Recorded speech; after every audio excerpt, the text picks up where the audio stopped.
The soldiers laughed and pointed at the ugly mark on her ribs. They thought it was funny. They thought she was weak. But they had no idea what that mark really meant. Before watching full story, comment below from where you watching. Also like and subscribe for more stories. Look at that ugly thing, sneered Corporal Martinez, his voice echoing off the concrete walls. What is that supposed to be? Looks like someone took a blowtorch to you. The other soldiers joined in, their cruel laughter bouncing around the empty locker room. Sarah pulled her towel tighter around herself, but there was nowhere to hide. The mark they mocked stretched from below her left breast to her back, a twisted pattern of raised, darkened skin that told a story none of them could imagine. Bet she got that in some back alley tattoo shop, added Private Johnson, still chuckling. What were you thinking, Chin? That thing's hideous. Sarah said nothing.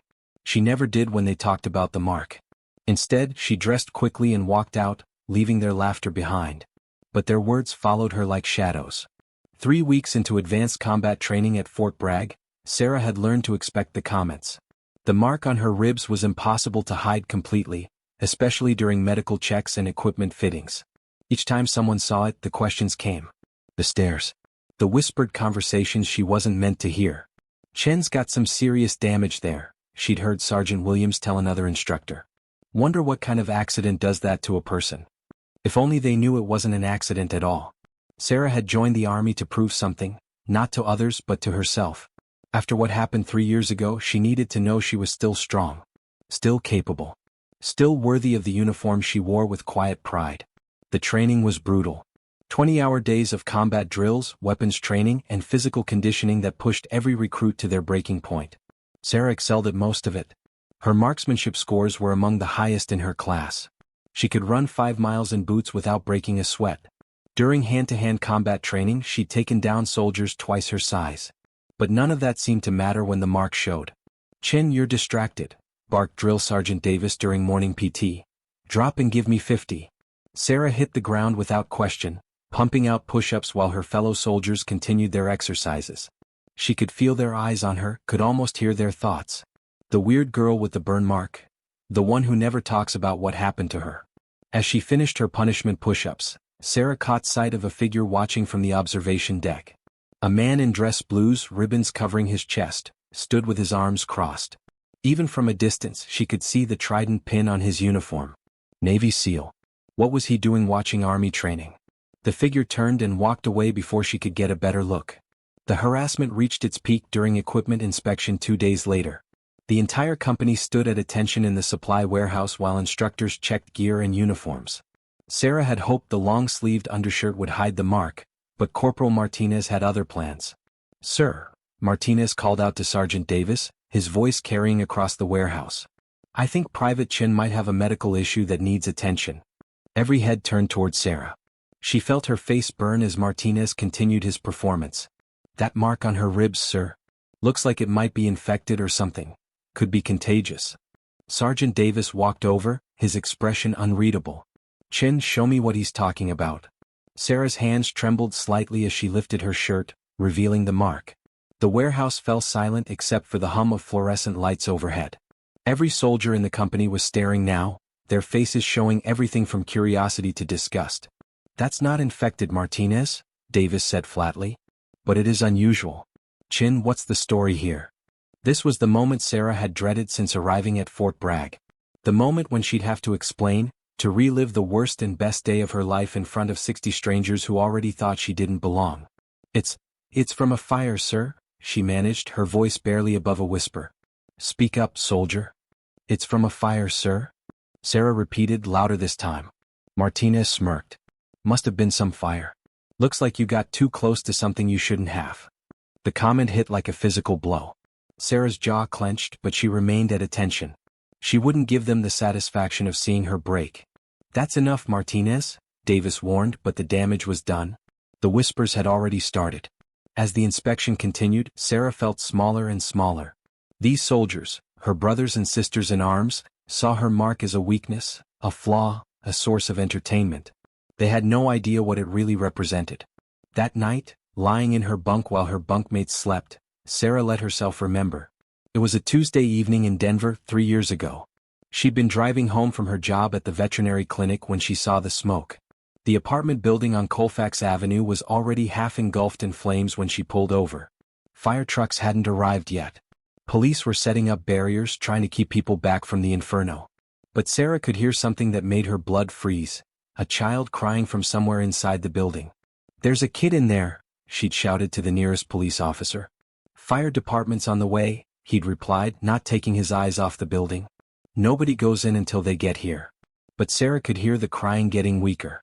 The fire was spreading fast and the sound was coming from the third floor. By the time the fire department arrived and set up their equipment, it might be too late. She'd looked around, spotted a maintenance ladder on the side of the building, and made a decision that would change everything. The climb to the third floor was terrifying. Heat radiated from the building like an oven, and smoke made it hard to see or breathe. But the crying was louder now, more desperate. Sarah followed the sound to a window and looked inside. A little girl, maybe 4 years old, sat in the corner of what looked like a bedroom. Flames blocked the doorway and smoke was filling the room fast. The child was coughing, scared, calling for her mama. Sarah didn't hesitate. She broke the window with her elbow and climbed through.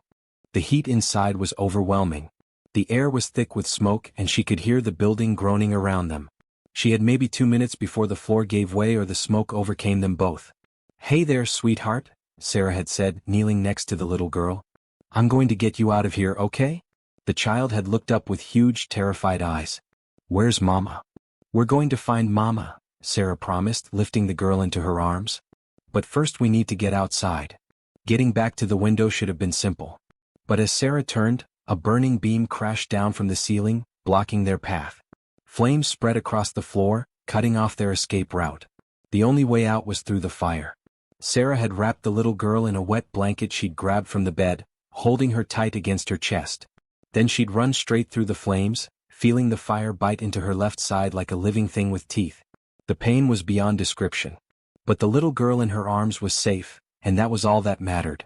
She'd gotten them both to the window and handed the child down to firefighters who had finally arrived. By the time she climbed down herself, the entire left side of her body was burned, her shirt mostly gone, her skin a mess of blisters and charred flesh. The little girl's name was Maria Santos. She survived without a scratch. Her mother, who had been trapped on the first floor, also made it out alive thanks to the firefighters. Sarah spent 6 weeks in the hospital. The burns on her ribs were the worst, requiring multiple surgeries and skin grafts. The doctors did their best, but the scarring was permanent. The mark would be with her forever. "You're a hero," everyone told her. The local news, the hospital staff, her family. "You saved that little girl's life." But Sarah didn't feel like a hero. She felt like someone who had simply done what needed to be done. Anyone would have done the same thing, she told herself. Anyone with a conscience. The mark on her ribs wasn't a badge of honor in her mind. It was just a reminder of a moment when she'd chosen to act instead of standing by and watching. 3 months into training, Sarah's company was joined by a group of special operations instructors for advanced combat exercises.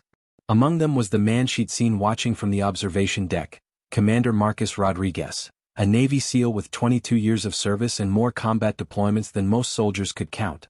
The exercises were intense. Urban warfare simulations, hostage rescue scenarios, and close-quarters combat that pushed every soldier to their absolute limit. Sarah threw herself into the training, using the physical demands to quiet the voices in her head that still whispered about the mark, about not belonging, about being different. During a particularly brutal day of exercises, Sarah's team was tasked with clearing a mock building filled with hostile targets. The scenario was designed to test decision-making under pressure, teamwork, and the ability to adapt when things went wrong. Everything went wrong. What was supposed to be a simple room-clearing exercise turned into chaos when the hostiles changed their tactics mid-scenario. Sarah's team found themselves separated, pinned down by simulated enemy fire, with civilian targets mixed in among the combatants. Sarah was alone in a hallway when she heard it, the sound of crying from behind a locked door. Not part of the exercise, this was real. Somehow, a maintenance worker's child had wandered into the training facility and gotten trapped when the exercise began. The sound was exactly like that night in Denver. A child in danger calling for help. Sarah didn't hesitate. She broke protocol, abandoned her position, and went after the sound. The door was locked, but she kicked it open to find a little boy, maybe 5 years old, huddled in a storage closet. He was terrified by the sound of the training exercise, crying for his father. "Hey there, buddy," Sarah said, her voice gentle despite the chaos around them. I'm going to get you somewhere safe, okay? She lifted the boy and carried him through the training facility, dodging simulated gunfire and smoke grenades, until she reached the safety checkpoint where exercise supervisors waited. How did he get in here? Asked one of the supervisors, taking the child. Doesn't matter, Sarah replied. He's safe now. When she turned to rejoin the exercise, she found Commander Rodriguez standing behind her, his expression unreadable. Private Chin, he said. Yes, sir. Walk with me. They moved away from the exercise area to a quiet corner of the facility. Rodriguez's presence was commanding but not intimidating. There was something in his eyes, recognition maybe, or understanding. That was good instincts back there, he said. Child in danger, you responded immediately. No hesitation. Just did what needed to be done, sir? Rodriguez nodded slowly. That mark on your ribs, he said quietly. I know what it's from. Sarah's blood went cold. Sir? Denver apartment fire 3 years ago. Little girl named Maria Santos. You climbed through a third-story window and carried her through flames to get her out. The words hit Sarah like a physical blow. How do you? Because Maria Santos is my niece, Rodriguez said simply. The world seemed to stop. Sarah stared at the SEAL commander, unable to process what she'd just heard. My sister Carmen lived in that building, Rodriguez continued. She called me from the hospital that night, crying, telling me about the woman who saved her daughter's life. Said she tried to find you afterward to thank you properly, but you disappeared. Changed your phone number, moved away. Carmen never stopped looking for you. Sarah felt tears building behind her eyes, but she blinked them back. I didn't want any attention, sir. I just wanted to move on. You saved my family, Rodriguez said, his voice thick with emotion. Maria is 8 now. Healthy, happy, alive because of what you did. And you've been carrying that mark around like it's something to be ashamed of. It's not exactly pretty, sir. Rodriguez shook his head. Private Chin, that mark represents the most beautiful thing a human being can do. You saw someone in danger and you acted knowing it could cost you your life. That's not ugly. That's sacred. The next morning, Sarah's company was assembled for what they thought would be a routine briefing. Instead, they found themselves in the base's main auditorium, with Commander Rodriguez standing at the podium alongside Colonel Harris, the base commander. Today we're here to recognize someone special, Colonel Harris began. Someone whose courage and selflessness embodies everything we strive for as soldiers. Sarah felt her stomach drop as Rodriguez stepped forward. 3 years ago, the SEAL commander said, his voice carrying to every corner of the auditorium, a civilian named Sarah Chin saw an apartment building on fire. She heard a child crying for help on the 3rd floor. Fire department hadn't arrived yet. Police were setting up barriers. Every rational person would have waited for the professionals. Sarah could feel every eye in the auditorium on her, but for once the attention didn't feel hostile. Sarah Chin didn't wait, Rodriguez continued. She climbed a maintenance ladder to the 3rd floor, broke through a window, and entered a burning building to save a 4-year-old girl who would have died without her intervention. She carried that child through flames, suffering severe burns to her own body, to get her to safety. The auditorium was completely silent now. The child she saved was my niece, Maria Santos. Maria is alive today because Private Sarah Chin was willing to sacrifice everything to save a complete stranger. Rodriguez gestured toward Sarah, who stood frozen in her seat. Private Chin front and center. On shaking legs, Sarah made her way to the stage. The walk felt like it took forever, with hundreds of eyes tracking her movement. When she reached the podium, Rodriguez turned to face her. The mark on your ribs that some people have been mocking, he said, his voice now addressing the entire auditorium, is a badge of honor earned through the highest form of courage. You wear the scars of someone who chose another person's life over your own safety.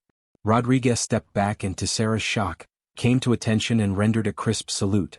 Private Chin, it is my honor to salute a true hero. The effect was immediate and overwhelming. Colonel Harris snapped to attention and saluted. Then every officer in the auditorium followed suit. Within seconds, every single soldier in the building was on their feet, saluting Sarah Chin and the mark she'd been taught to hide. Sarah stood there, tears streaming down her face, as 300 soldiers paid their respects to the scar she'd carried in shame for 3 years. Among the crowd, she could see Corporal Martinez, his face red with embarrassment, his salute as crisp as anyone's. Private Johnson stood ramrod straight, his expression one of deep regret. Sergeant Davis had tears in his own eyes as he held his salute. When the salutes finally dropped, Rodriguez stepped forward again. Private Chin, my family has been trying to find you for 3 years. My sister Carmen wanted to thank you properly. Maria wanted to meet her guardian angel. If you're willing, they'd like to visit and express their gratitude in person. Sarah nodded, unable to speak. And one more thing, Rodriguez added. I've been authorized to offer you a spot in our Special Operations Training Program. Someone with your instincts and courage belongs with the best of the best. The auditorium erupted in applause. Sarah stood there, overwhelmed, as soldiers who had mocked her just days before now cheered for her success. Later that evening, Sarah sat alone on the base's observation deck, looking out over the training grounds. The events of the day still felt surreal. In a few hours, she'd gone from being the weird girl with the ugly mark to being recognized as a hero by the most elite soldiers in the military.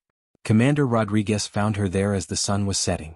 "How are you holding up?" he asked, sitting down beside her. "Still processing, sir," Sarah admitted. "This morning I was nobody special. Tonight I'm apparently hero material." "You were always hero material, Chin. Today we just made sure everyone else knew it." They sat in comfortable silence for a while, watching the sun disappear behind the mountains. "Can I ask you something, sir?" Sarah finally said. "Shoot. How did you know it was me? I mean, how did you recognize the mark?" Rodriguez smiled. "Carmen described it to me in detail. She said the woman who saved Maria had a burn across her ribs that looked like a lightning bolt, and that she carried herself like a soldier even though she was a civilian. When I saw you during training, the way you moved, the way you handled yourself, I suspected. When you broke protocol to save that little boy today, I knew for sure. The boy reminded me of Maria," Sarah said quietly. "I figured as much. You've got the instincts, Chin. Can't teach that. You either have it or you don't." Sarah touched the mark on her ribs through her uniform shirt. For the first time in 3 years, it didn't feel like a burden. "Sir, about the Special Ops program? You interested?" "Yes, sir, very much." Rodriguez grinned. "Good. We need people like you. People who understand that sometimes being a soldier means making the hard choice, even when nobody's watching." As they sat there in the growing darkness, Sarah finally understood what Commander Rodriguez meant. The mark on her ribs wasn't a reminder of pain or trauma. It was proof that when it mattered most, when a life hung in the balance, she had chosen courage over comfort, action over inaction, sacrifice over safety. That was the mark of a true soldier. And for the first time since that night in Denver, Sarah Chin was proud to wear it.